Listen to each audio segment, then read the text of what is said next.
Hello friends, super magic રસોઈમાં મિત્રો આપણું સ્વાગત કરું છું। આજે હું તુવેરના લીલવાની એટલે કે લીલી તુવેરના દાણાની કઢીની રેસીપી તમારી સાથે શેર કરું છું। તો તમને ચોક્કસ આ વિડીયો ગમશે, ગમે તો લાઈક કરજો, શેર કરજો અને સબસ્ક્રાઈબ કરવાનું તો ભૂલતા જ નહીં। અને મિત્રો બાજુમાં રહેલું બેલ આઇકનને પણ પ્રેસ કરજો, જેથી કરીને લેટેસ્ટ વિડીયોની માહિતી તમને મળતી રહે। તો મિત્રો આપણે કઢી તો બહુ બનાવીએ છીએ, પણ અત્યારે શિયાળો ચાલી રહ્યો છે અને લીલી તુવેર આપણને માર્કેટમાં ફૂલ જોવા મળે છે।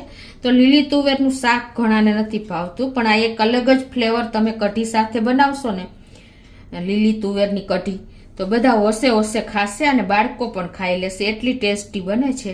તો અત્યારે આપણે આ 250 ગ્રામ લીલી તુવેર લીધી છે। ટૂંકમાં આપણે 50 થી 100 ગ્રામ જેટલા દાણા લેશું। અને લીલી ડુંગળી છે, આપણે 3 મીડિયમ લીલી ડુંગળી સુધારી છે, અને 2 ટેબલ સ્પૂન જેવી ધાણા ભાજી, 2 ટેબલ સ્પૂન જેવું લસણ લીલું, અને લીમડો, છાશ, ચણાનો લોટ, તેલ અને રૂટીન મસાલા અને મીઠું। તો બનાવવાનું ચાલુ કરીએ। પહેલા તો મિત્રો આપણે જે આ લીલી તુવેર છે ને, જો કેટલી મસ્ત અત્યારે હોય છે, તો એને આપણે પહેલા આ રીતે દાણા કાઢી લેશું લીલી તુવેરના। એટલે આજે આપણે જે રૂટીન કઢી બનાવીએ છીએ ને, રૂટીન મીન્સ લીલી તુવેરની કઢી બનાવીએ છીએ ને, તો એને આપણે દાણાને બાફીએ છીએ, પણ આજે હું તમારી સાથે અલગ જ એક મેથડ શેર કરું છું કે એ કઢી એટલી મીઠી બનશે ને મિત્રો, કે તમે આ રીતે બનાવશો ને તો એનો ટેસ્ટ તમને ખ્યાલ પણ નહીં આવે કે આ લીલી તુવેરની કઢી છે। તો આ રીતે આપણે બધા દાણાને કાઢી લેશું। તો આવી રીતે તમે જો ફ્રેશ દાણા લેશો ને તો કઢીનો ટેસ્ટ બહુ સરસ આવશે।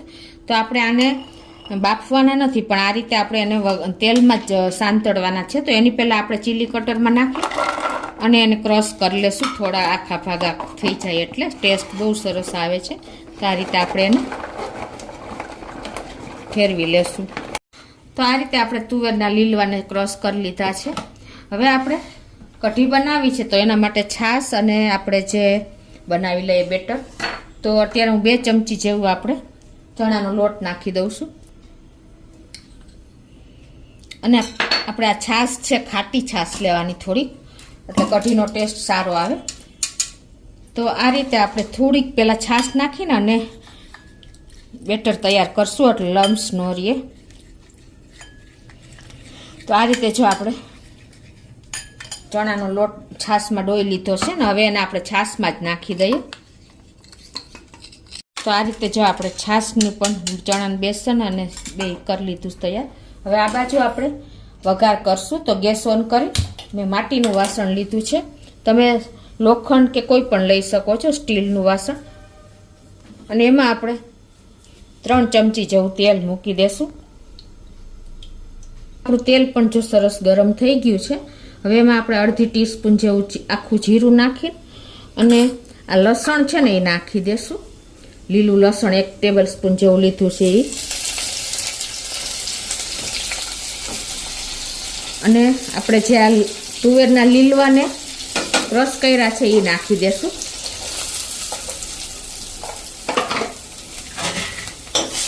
અને એને આપણે આ રીતે તેલમાં સાંતળી લેશું 1 મિનિટ। તો આ રીતે જો આપણે થોડીક તુવેરની કચાશ દૂર થઈ જાય ને, લસણ અને તુવેરની, એટલે એમાં આપણે આદુ મરચાં 1 ટેબલ સ્પૂન લીધા છે એ નાખી દેશું ઝીણા સમારીને। આદુ મરચાં વગરની પણ કઢી અધૂરી જ ગણાય છે। અને આપણે જે લીલી ડુંગળી સમારી છે એ પણ નાખી દેશું।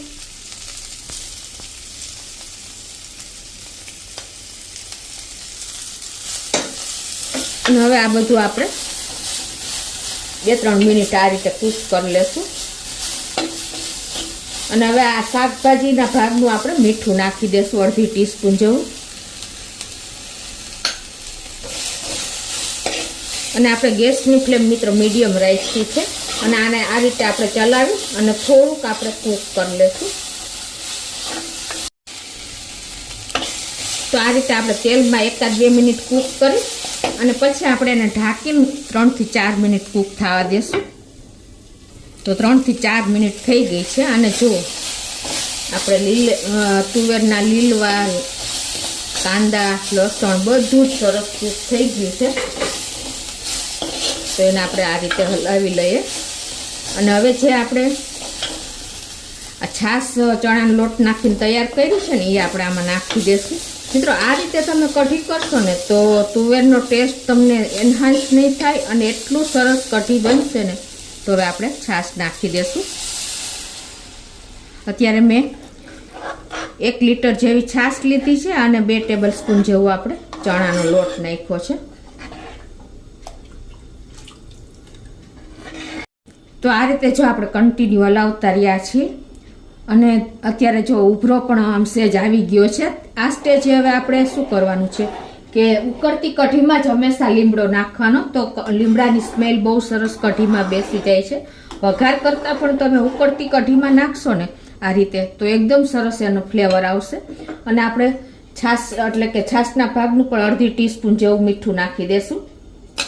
અને હવે આને આપણે 3 થી 4 મિનિટ ઢાંકી અને સ્લો ફ્લેમ ઉપર ઉકળવા દેશું. તો જો આપણે 3 થી 4 મિનિટ થઈ ગઈ છે અને માટીનું વાસણ છે. તો કેટલી સરસ કઢી આપણી તૈયાર થઈ ગઈ છે. જો માટીનું વાસણ હોય ને એટલે એમાં એકદમ સરસ આપણે કઢી પાકે છે, ઉભરાતી પણ નથી. તમે જોયું, આ એનો બેનિફિટ છે મિત્રો. એકદમ સરસ આપણે જોઈને એવી કઢી કૂક થઈ ગઈ છે. અને હજી આપણે આમાં રહેશે ને એટલે કૂક થયા રાખશે. અત્યારે રનિંગ કન્સિસ્ટન્સી એટલે કે આપણે મીડિયમ થીક એવી કઢી તૈયાર થઈ ગઈ છે. તો ગેસ બંધ કરી દેશું અને એને સાઈડ ઉપર રાખી દેશું અને ઉપરથી આપણે એક વઘાર પણ કરી લઈએ. તો હવે આપણે ગેસ ઓન કરી અને એક પેન વઘારિયામાં આપણે 2 ચમચી જેવું તેલ મૂકી દેશું.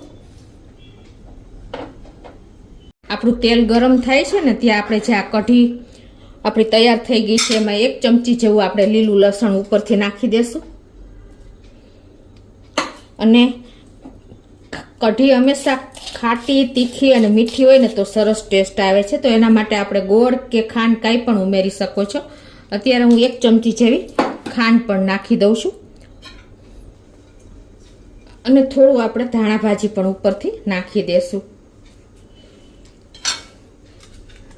બાજુ આપણું તેલ પણ ગરમ થઈ ગયું છે. 1/4 ટીસ્પૂન જેવી મેથી અને 1/4 ટીસ્પૂન રાઈ અને આપણે સૂકા મરચાં 2 નાખી દઈશું. મરચું તોડીને નાખવાનું એટલે ઉડે નહીં. અને 1 ટુકડો તજ અને 4 લવિંગ આપણે આમાં નાખી દઈશું. અને 1/4 ટીસ્પૂન જેવી આપણે હિંગ પણ નાખી દઈશું. મિત્રો આ વઘાર આપણે હવે કઢી ઉપર રેડવાનો છે. તો આ રીતે જ આપણે એને પોર કરી દેશું.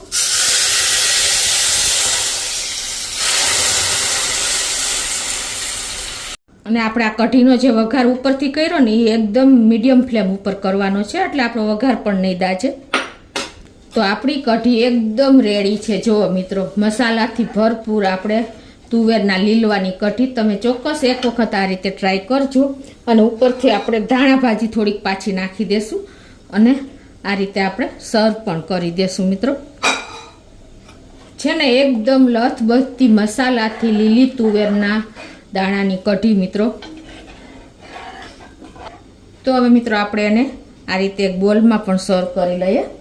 તો હવે આપણે ગેસ પણ બંધ કરી દીધો છે. પણ માટીનું વાસણ છે ને મિત્રો એટલે જો કઢી ખદબદે છે એટલે આપણે થોડીક રની કન્સિસ્ટન્સી હોય ને ત્યાં જ ગેસ બંધ કરી દેવાનો. આમ પડી થીક એટલે કે જાડી થતી જશે. તો હવે એને આપણે સર્વ પણ કરી લઈએ.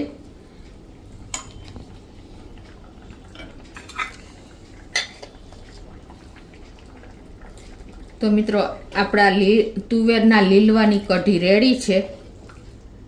એકદમ ટેસ્ટી. અત્યારે સ્મેલ પણ એટલી કિચનમાં સરસ આવી રહી છે. તો તમે ચોક્કસ એક વખત, અત્યારે શિયાળો છે તો લીલી તુવર માર્કેટમાં ફૂલ આવે છે મિત્રો. તો તમે ટ્રાય કરજો અને તમે મને કોમેન્ટ બોક્સમાં જણાવજો કે તમને આ કઢી કેવી લાગી. ગમે તો લાઈક કરજો, શેર કરજો અને સબસ્ક્રાઈબ કરવાનું તો ભૂલતા જ નહીં.